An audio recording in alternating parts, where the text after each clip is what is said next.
আজকের ভিডিওতে আমরা এমন একটি দেশ সম্পর্কে জানব যা দেখতে ছবির মতো বললেও খুব একটা ভুল বলা হবে না। এশিয়া তো বটেই, সারা পৃথিবীর মধ্যে সুন্দরতম দেশগুলো তালিকা করলে তার মধ্যে প্রথম দিকে অবস্থান করবে দেশটি। শুধু যে সুন্দর তাই নয়, এর রয়েছে অসাধারণ ও বৈচিত্র্যময় ইতিহাস। বিশ্বের প্রথম এবং বৃহত্তম মহাকাশ উৎক্ষেপণ কেন্দ্র বাইকোনুর কসমোড্রাম এখানেই অবস্থিত। এখান থেকেই 1961 সালে ইউরি গ্যাগারিন মহাকাশযানে চেপে পৃথিবীর প্রথম মানুষ হিসেবে মহাকাশে পাড়ি দেন। আয়তনের দিক থেকে এটি পৃথিবীর সবথেকে বড় মুসলিম প্রধান কান্ট্রি। এতক্ষণে নিশ্চয়ই বুঝতে পেরে গেছেন আমরা কোন দেশটির কথা বলছি। Welcome to Kazakhstan. স্যান্ডউইচের মতো চীন এবং রাশিয়ার মাঝখানে বিশাল ভূখণ্ড নিয়ে দাঁড়িয়ে আছে কাজাকিস্তান। আয়তনে এটি বিশ্বের নবম বৃহত্তম দেশ। কাজাকিস্তান এতই বিশাল যে পশ্চিম ইউরোপের বড় বড় দেশ যেমন France, Germany, Spain, Italy, England, Sweden এবং নরওয়েকে একত্রে করলেও এর থেকে বড় হবে কাজাকিস্তান। কাজাকিস্তানের আয়তন 27,25,000 বর্গ কিলোমিটার। সহজভাবে বললে প্রায় 18টি বাংলাদেশের সমান আয়তনের দেশ হচ্ছে কাজাকিস্তান। অথচ এই বিশাল দেশের জনসংখ্যা মাত্র 2 কোটি, যা আমাদের ঢাকার শহরের জনসংখ্যার থেকেও কম।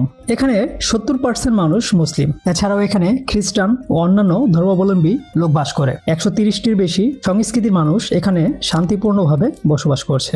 কাজাকিস্তানের অর্থনীতি মূলত প্রাকৃতিক সম্পদ ও আধুনিক শিল্পের উপর নির্ভরশীল। কাজাকিস্তান প্রাকৃতিক সম্পদের অত্যন্ত সমৃদ্ধ দেশ। এখানে তেল, প্রাকৃতিক গ্যাস, কয়লা, ইউরেনিয়াম, লোহা, তামা, সোনা ও দস্তার বিশাল ভান্ডার রয়েছে। দেশটি বিশ্বের অন্যতম বৃহৎ ইউরেনিয়াম রপ্তানিকারক। এছাড়া বিশাল তৃণভূমি কৃষি ও পশুপালনের জন্য উপযোগী। ঐতিহাসিকভাবে কাজাকিস্তান যাযাবর এক জাতি। দেশের মানুষের প্রধান পেশা হলো পশুপালন। কাজাকিস্তানের জাতীয় খাবার হচ্ছে বেশবারমাক। এটি মূলত সেদ্ধ মাংস ও নুডলসের একটি মিশ্রণ। বেশবারমাক এর অর্থ হচ্ছে 5 আঙ্গুল। এটি হিস্টোরিক্যালি হাত দিয়ে খেতে হয়, তাই এই ধরনের নামকরণ। জনপ্রিয় অন্যান্য খাবারের মধ্যে রয়েছে কাজিক, যা মূলত ঘোড়ার মাংসের সসেস। পিলাফ, এটি মূলত চাল, মাংস ও সবজির একটি খাবার। সামচা, যা মূলত মাংস ভরা পেস্ট্রি। বাউল শাক বা ভাজা রুটি এবং লাগমান বা নুডলস স্যুপ। এছাড়া ঐতিহ্যবাহী পানীয় কুমিস এখানে অত্যন্ত জনপ্রিয়। এটি মূলত ঘোড়ার দুধের ফার্মেন্টেড এক পানীয়। কাজাকিস্তানের রাজধানী হচ্ছে আস্তানা। এর আগের নাম ছিল নূর সুলতান। এখানেই রয়েছে টাওয়ার খান সাতির, যা এক বিশাল তাঁবু আকৃতির বিনোদন কেন্দ্র। পাশাপাশি এখানে রয়েছে মধ্য এশিয়ার অন্যতম বৃহৎ হজরত সুলতান মসজিদ, যা এই শহরের আধ্যাত্মিক সৌন্দর্যকে আরও বাড়িয়ে তুলেছে। কাজাকিস্তানের দর্শনীয় আরেকটি জায়গা হচ্ছে আলমাটি।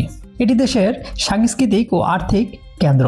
এই শহরে রয়েছে কক্তুবে হিল, যেখান থেকে পুরো শহরের মনোমুগ্ধকর দৃশ্য দেখা যায়। বিশ্বের সবচেয়ে বড় আইস স্কেটিং রিং মেদেও এখানে অবস্থিত। আলমাটি থেকে কয়েক ঘন্টার দূরত্বে অবস্থিত শারিন ক্যানিয়ন, যাকে বলা হয় মধ্য এশিয়ার গ্র্যান্ড ক্যানিয়ন। লালচে পাথরের অনন্য গঠন ও ভ্যালি অফ ক্যাসেলস পর্যটকদের জন্য এক অসাধারণ অভিজ্ঞতা তৈরি করে। পর্বতের গভীরে অবস্থিত কাইন্দি লেক যেন এক জাদুকরী স্থান। এর নীল পানির ভেতর থেকে উঠে থাকা পাইন গাছগুলো এক অপার্থিব দৃশ্য তৈরি করে। প্রকৃতি প্রেমীদের জন্য এটি এক স্বপ্নময় গন্তব্য। পূর্ব কাজাকিস্তানের অবস্থিত আলতাই পর্বতমালা প্রকৃতি প্রেমীদের জন্য স্বর্গের নাম। এখানে রয়েছে অজস্র হ্রদ, অরণ্য আর ঐতিহ্যবাহী কাজাক গ্রাম। যদি ট্রেকিং বা ইকো ট্যুরিজমের কথা ভেবে থাকেন, তাহলে এটি হতে পারে আপনার জন্য একটি আদর্শ স্থান। দেশের পশ্চিম প্রান্তে কাস্পিয়ান সাগরের তীরে এক ভিন্ন অনুভূতি দেয়। এখন মূল আলোচনায় আসা যাক। বিশাল আয়তনের দেশ কাজাকিস্তান কেন এত জনশূন্য? প্রধানত 3টি কারণে কাজাকিস্তান এত জনশূন্য। প্রথম কারণটি হচ্ছে কাজাকিস্তানের বেশিরভাগ এলাকা মরুভূমি, আধা মরুভূমি অথবা তৃণভূমি, স্টেপি দিয়ে গঠিত। সেখানে শীতকালে প্রচণ্ড ঠান্ডা আর গ্রীষ্মকালে প্রচণ্ড গরম।